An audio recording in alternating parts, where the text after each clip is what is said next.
So, welcome again sa ating isa na namang session sa ating tutorial for General Education Mathematics.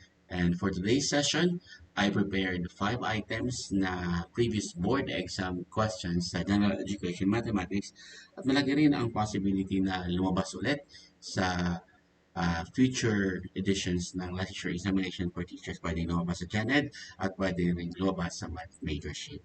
So, before we start, kindly like our video and then subscribe to our channel and then hit the notification button so that you will be notified of future uploads. So let's start with item number 1. Ang ating item number 1, the angles of a triangle are in the ratio of 1 is to 3 is to 5. What is the largest angle? Is it A 20, B 60, C 80, or letter D 100? Before we proceed to that, solution, let us first recall na ang angle sum property of a triangle. Okay? Ang angle sum property of a triangle states that the angle sum property of a triangle states that the angles of a triangle always add up to 180. So, nakikita po ninyo sa ating examples, we have triangle ABC, maybe isang scale triangle, um, na wala siyang equal sides, pero ang total ng kanyang ang sum ng kanyang angles is equal to 180. Sa PQR naman, pwede nating sabihin na isosceles siya ng dalawang equal sides. Pero when you add up uh, the angles of this triangle, it will also add up to 180. At ang ating triangle DEF naman is can be a right triangle, pero ang sum ng kanyang angle is also equal to 180. So, kahit ano pa itsura ng triangle mo, pag inad mo ang ang mga angles niya, it will always be equal to 180. Yan po ang ating angle sum property. Okay. In addition to that, ang ating question ngayon is type of partitive proportion. So, kung nakikita ninyo, 1 is to 3 is to 5 ang ratio daw ng angles. Ang tanong niya, what is the largest angle? Ang hinahanap po ang largest angle. So, most probably, itong 5 ang hinahanap mo. Pero, before you start computing, alalahanin natin kapag binibigyan tayo ng ganitong problem, always natin i-represent ang smallest or ang isang parte sa ratio proportion into x. Ito yung 1, okay? And then, kung 3 naman, part niya, this is x, x, and x. Tapos, tag 5 naman, limang x din. 1, 2, 3, 4, and 5. Okay? So, ang gagawin mo lang dito after is that here this is x, and then plus 3x plus 5x is equal to 180 dahil 180 degrees ang total sum ng angles of a triangle. And then, you simplify x plus 3x plus 9x plus 5x, I mean, is equal to 9x is equal to 180. Ngayon, i-divide mo lang ang both sides by 9 para matanggal mo to, and then this will be 2. So, x is equal to 20. Pero, hindi pa itong hinahanap mo dahil ito ay ang pinakamaliit. Ito siya, oh. Ito siya. Okay? Ang hinahanap mo ay 5x. Okay? So, ang 5x, 5x is equal to 5 times 20. So, this is equal to 100 ang 5x. So, ang ating largest angle is 100, and that is letter D. So, if you want to check, you can check this one out. So, hanapin mo lang ulit ang isa pa, ang 3x should be equal to 3 times 20. So, this is equal to 60. Ngayon, dahil may 3x ka na dito, ito, and then ito, and then ito, pag inad mo sila, dapat mag-equal to 180. So, 60 plus 20 is 80. 60 plus 20 is 80 plus 100 is equal to 180. That makes the sum of our angles in our given triangle is equal to 180. So, D is Correct. Okay? So, let's proceed to item number 2. Ang ating item number 2 uh, is asking us to simplify 2 raised to the negative 1 times 3 to the negative 1 times the quantity of 2 raised to the negative 1 plus 3 raised to the negative 1 closed quantity. Is it A, 5, 6, B, 5, 36, C, 36 over 5, or letter D, 6 over 5? And anong ang i-apply natin dito? Ang i-apply natin dito ay ang the law of the negative exponent. Ang law of negative exponents postulates that kapag binigyan ka ng isang term na may negative exponent, ang gagawin mo lang, ilipat mo lang yung term sa gawin mong kanyang um, inverse. So, magiging positive ang exponent. So, here, negative siya. Nung ginawa mo siya denominator, ang inverse niya naging positive siya. Okay, so, this is the law of negative exponents. Now, go and solve our question applying the law of negative exponents. So, ang 2 raised to the negative 1 is equal to 1 half times 3 to the negative 1. This is 1 third. Okay? May positive 1 na siya dyan. May positive 1 na siya dyan. Tapos, multiplied by the quantity of 1 half, 1 parehas lang yan. 2 raised to the negative 1 is also 1. Plus 1 third raised to 1. Kasi any number raised to 1 is always equal to itself. Okay. Now, meron ka ng ganito. So, ang gagawin mo is apply mo na muna ang butterfly method sa adding fractions with different denominators. So, kapag nag-butterfly method tayo, so una, meron tayo dito, multiply natin to. So, this will be equal to 3 times 1 is 3. And then ito naman. So, meron tayong 2 times 1 is 2 plus, dahil plus ito, mag-plus din tayo dito, 2. And lastly, you will multiply the denominator. 2 times 3 is 6. So, this is equal to 5 over 6. So, ayan. Ang nasa loob ng parenthesis ay 5, 6. So, ang gagawin natin is, open natin 1 times 1 over 2 times 1 over 3 times then 5 over 6. Dahil multiplication na ito, pwede natin direct nang i-multiply numerator to numerator and denominator to denominator. 1 times 1 times 5 is equal to 5. And then 2 times 3 is 6. Times 6 is equal to 36. At ito po ang ating final answer. At ang ating final answer ay corresponding to choice B. Kaya po, letter B ang tamang sagot sa question number 2. Next, we go to item number 3. Ang ating item number 3, which of the following statement is not true about real numbers? Is A real number is always positive. B, integer plus integer is a real number. Letter C, all rational numbers are real numbers. And letter D, every integer is a real number. Tandaan, mag-underline. Not true. Okay? About real numbers. So, bago natin ito masagot, kailangan tingnan muna natin ang ating real numbers chart. Dito tayo magsimula sa baba para mas madali natin maintindihan.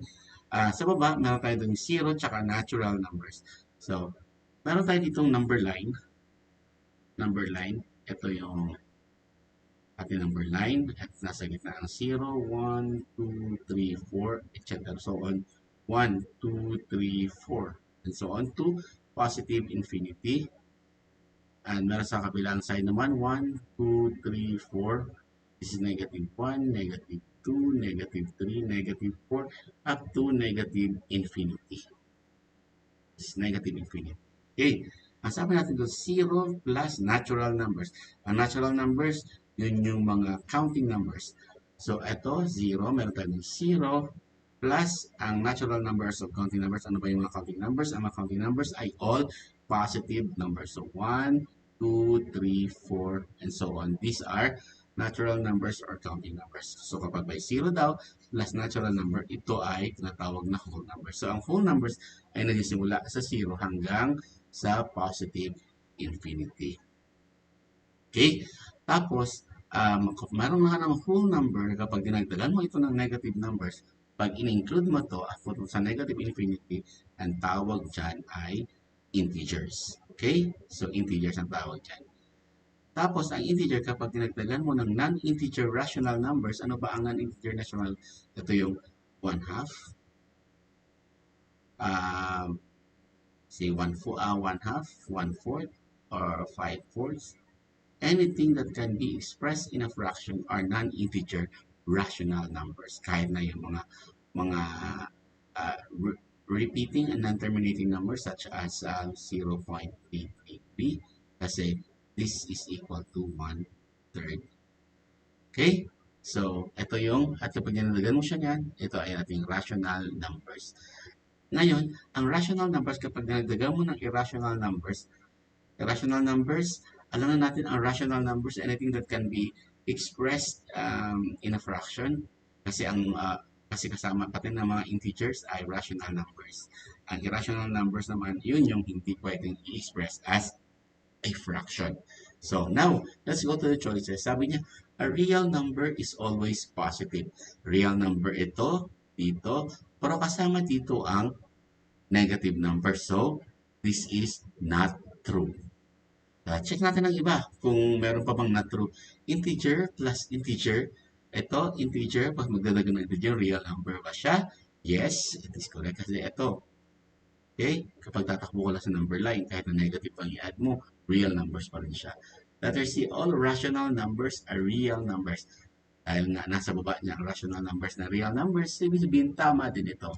And letter D, every integer is a real number. Ito yung integer. So, kasama ba siya sa real numbers? Kasama siya.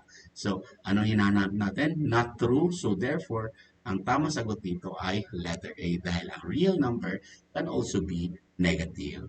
Okay? So, let's go to item number 4. Item number 4. A triangle. Wait lang.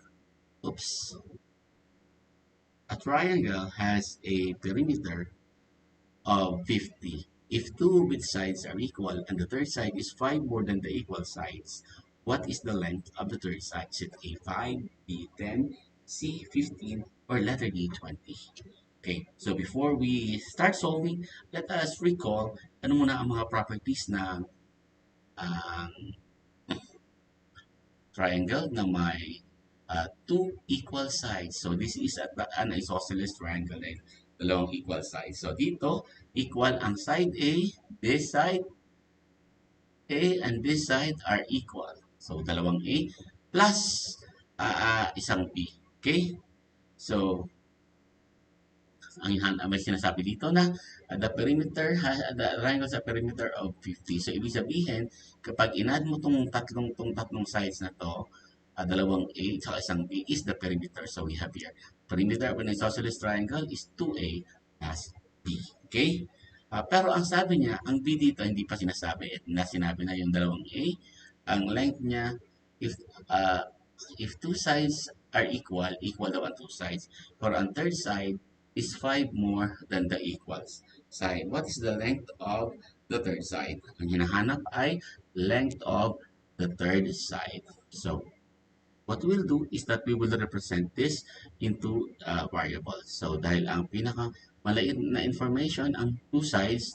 So, let x be the length of two equal sides. At ang third side naman, third side is 5 more than the equal side. So, plus 5 more than daw siya sa the length ng dalawang equal sides. So, x plus 5. Length of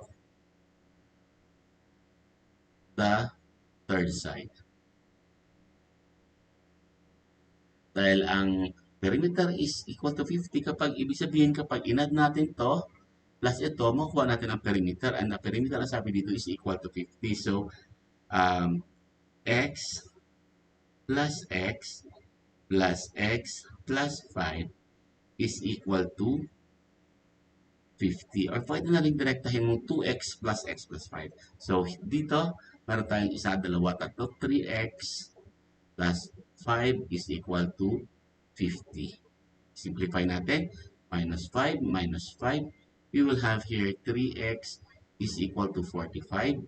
Kapag divide natin both sides by 3, maka-cancel to. And we will have, this is x is equal to, for 45, this is 1, and 15. 15 divided by 3 is 5. So, x is equal to 15. Ngayon, ano bang hinahanap natin? What is the length of the third side? Ito pala ang nakuha natin, no? Ito, x is equal to the length of two equal sides. Ngayon, ang length ng third side ay ito, x plus 5. So, ang gagawin na natin is x plus 5. Ito yung third side. At ang x is 15. At ang plus 5, this is equal to 20. So, ito ang length ng ating third side, which is letter D.